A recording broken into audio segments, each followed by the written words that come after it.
If we're in a class of 50 people, and I ask you who was the most underrated player of all time, and those 50 people say Hakeem Olajuwon, wouldn't that mean that people recognize his greatness? So in my last video, I talked about the 5 best seasons to not win MVP, and in the comment section, I got a lot of comments talking about why I didn't include this player, or why I didn't include that player.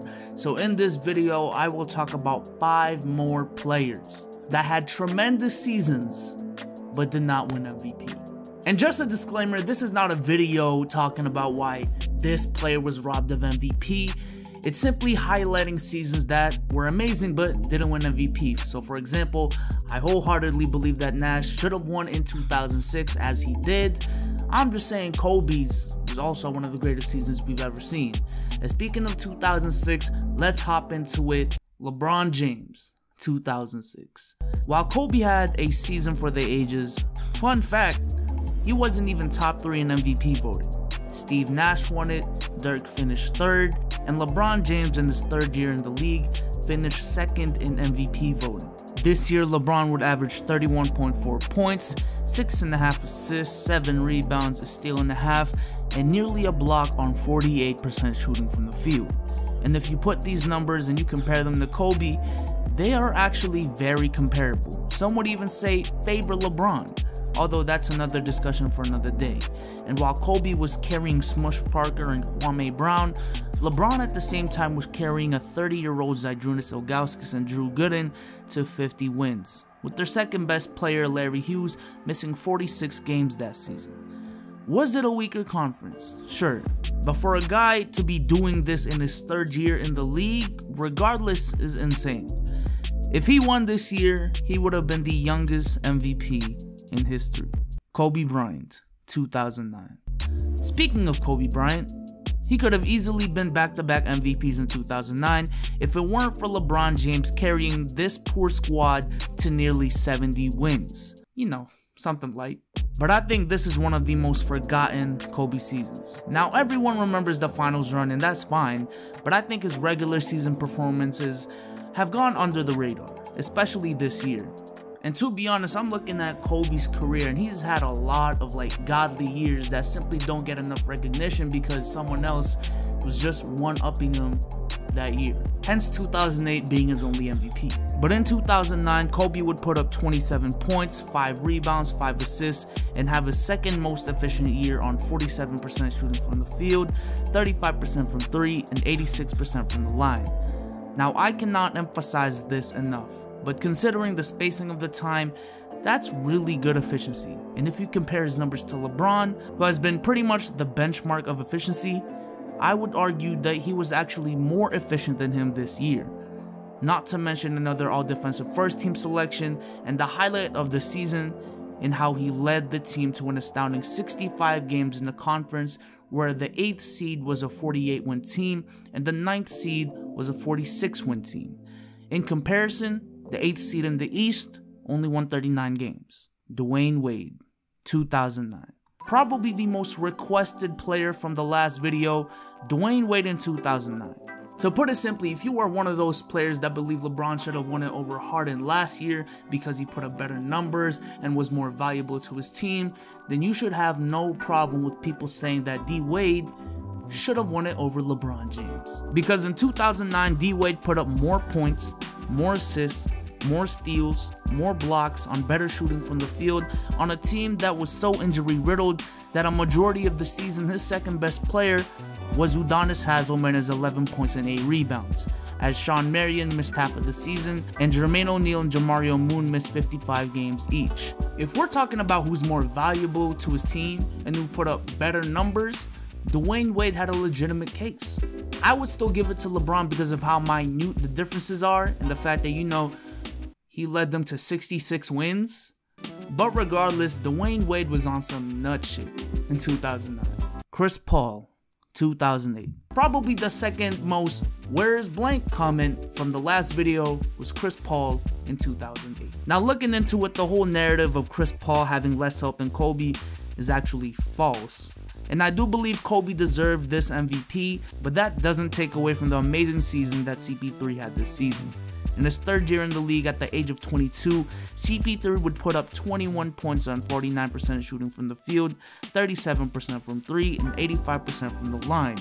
He also led the league in assists with 11.6 assists per game, while only averaging 2.5 turnovers, which is utterly ridiculous, and also led the league in steals at 2.7 steals per game, while playing all defensive team caliber defense as he got all defensive second team honors that year.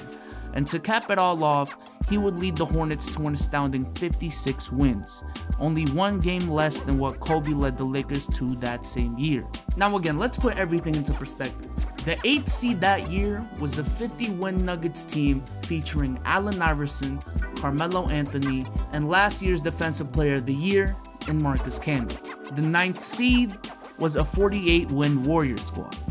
The 8th seed in the East, a 37-win Atlanta Hawks squad.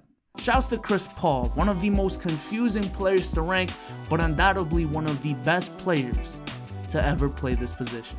Wilt Chamberlain, 1962. And last but not least, Wilt Chamberlain's 50-point per game season. I mean, if we're keeping it real, I could just stop it right there. The man averaged 50 points per game for a full 80-game season. Played 48.5 minutes, yes, more than regulation. Also grabbed 26 boards a game, probably averaged 8 blocks a game if they recorded it, led his team to 49 wins, and still didn't win MVP. And this has kind of been the overarching message of the last 2 videos, is that winning does matter. If you look at all the seasons I just named, especially this one, all amazing ass numbers, and put up amazing ass performances, but there is just something to be said about leading your team to having a higher score than the opposing team, and to do this for a majority of the season. You can compare all the numbers you want and who's better all around, but at the end of the day, who is winning? Because in 2006, yes, LeBron and Kobe had better individual seasons in terms of all around numbers and just being a better player, but that man Nash lost Amari Stoudemire 3 games into the season and still led his team to 54 wins in a tough Western Conference. And yes, I get that it is a team sport, and wins are technically a team accomplishment. But if you are adjusting your game and putting up numbers that lead to wins, then yes, winning, a team accomplishment, can also be an individual accomplishment. And in 1962, despite Oscar Robertson averaging a 30-point triple-double, a record that stood for 55 years until Russell Westbrook broke it 2 years ago, and despite Wilt Chamberlain averaging 50 points and 26 rebounds, there was Bill Russell, putting up 19 points, 24 rebounds, and 5 assists, who purposely did not score as much as he could so that the Sam Joneses and the Tom Heinsons and the Bob Cousy's could be as effective as they could be, and thus winning 60 games, the best record in the NBA. Alright, so in the last video, I asked you guys for 2,500 likes by Thursday midnight. Right now, it is 4 o'clock of that Thursday, and you guys have demolished that goal. And actually, y'all actually reached the goal like 24 hours after I released the last video. So as a challenge to y'all, if we hit 4,000 likes by Monday midnight, I will be releasing this video. Yes, this video. Or you know, I could just push it back a week after if we can't reach this goal. It's fine. But real quick, before y'all go, I want y'all to check out my second channel. Yes, I do have a second channel. I will be streaming Let's Keep It a Buck on here every Sunday, and also be posting the highlights of the podcast throughout the week, and also posting some reactions and some 2K videos as well. Let's get this channel popping. Let's get this channel to 3K subs in the next 2 months. And speaking of the podcast, the latest episode is out now. There will be an end screen for it, and the link will be in the description. Also check out the giveaway. But with that being said, I am out. Peace. Oh, he's not in the game.